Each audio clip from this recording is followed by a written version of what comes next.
ሰላም ጤና ይስጥልኝ ውዶቼ ማሮቼ፣ ሰላም ናችሁ? ሰላም ሁሉ መልካም፣ እኔ ጋር ሁሉም ሰላም ነው፣ እግዚአብሔር ይመስገን። ክብር ለድንግል ማርያም ልጅ ይሁን።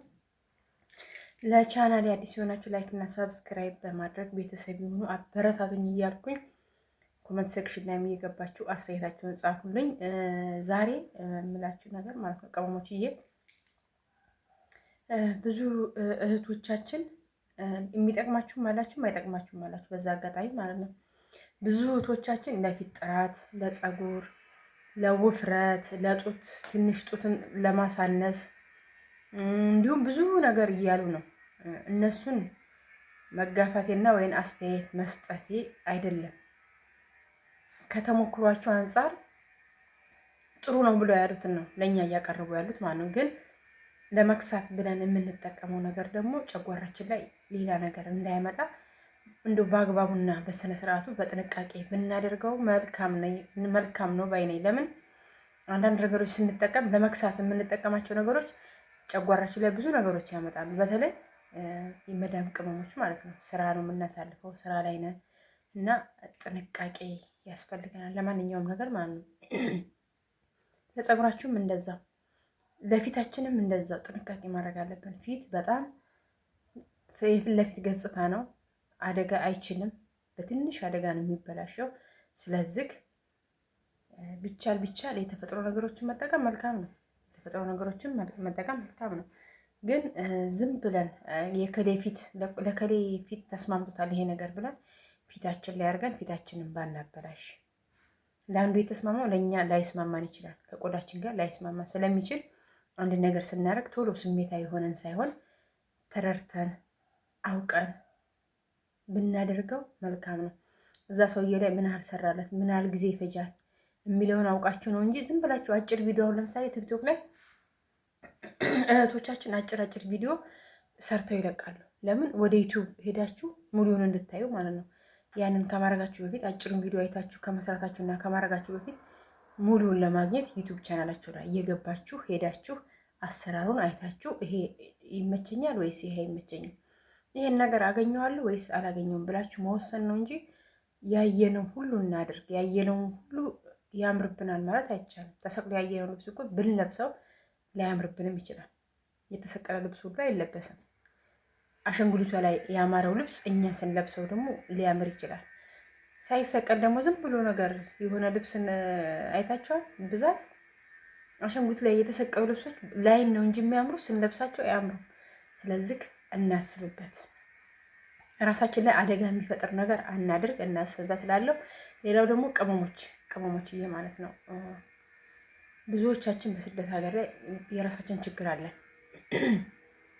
በኢኮኖሚም በሁሉም ነገር የራሳችን ችግር ኑሮብን ነው የመጣ ነው። ችግር አለብንም። ግን በኢኮኖሚ ዛሬ ደከምን ማለት ነገ እንነሳ ማለት አይደለም። ነገ እንቀየር ማለት አይደለም። ግን ለመቀየር ደግሞ ዛሬ ላይ መስራት አለብን። ገባችሁ?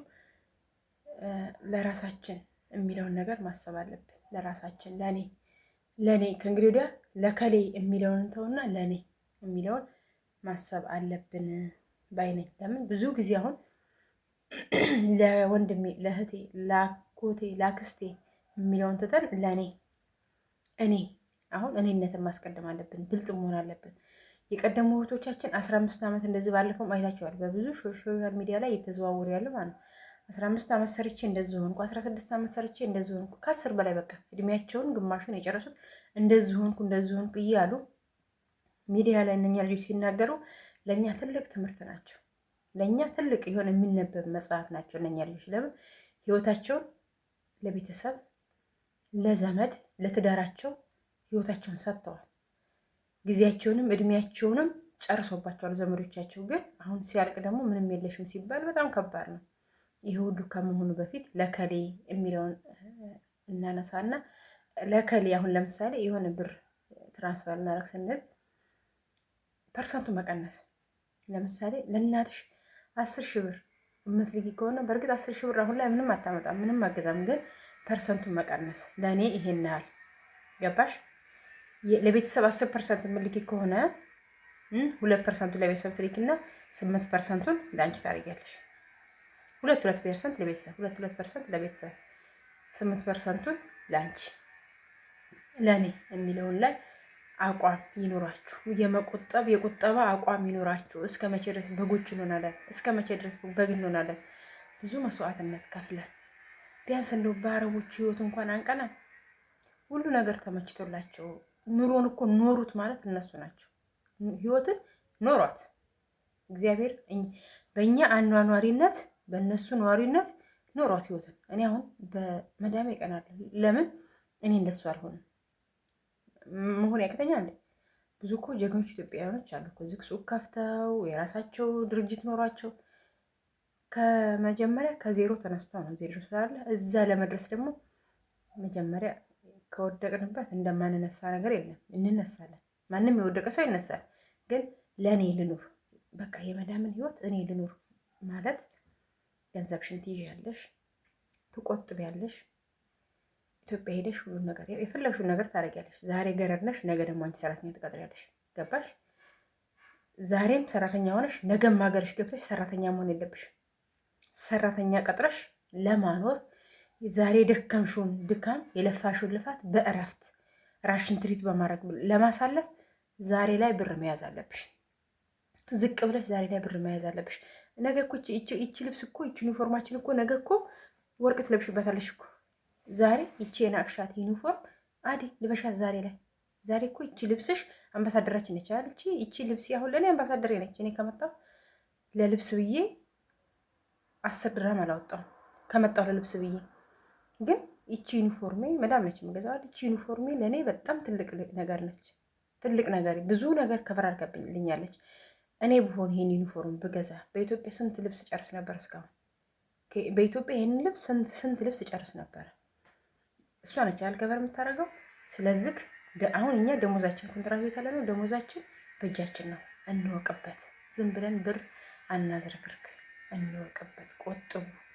አሁን ወሩ የደሞዝ ወር ነው። ቆጥቡ። ራሳችሁን ጠብቁ። ያያችሁት ሁሉ አይመራችሁ።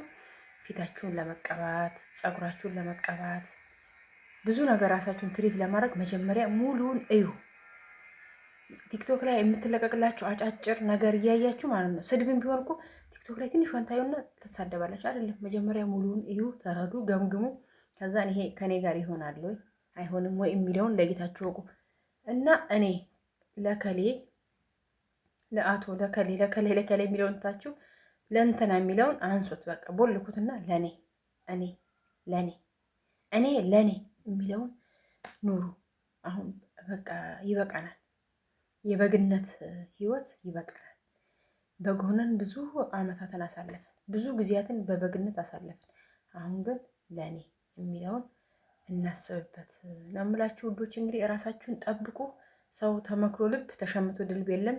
የየራሳችሁን የዩቱብ ቻናል እየከፈታችሁ ስሩ።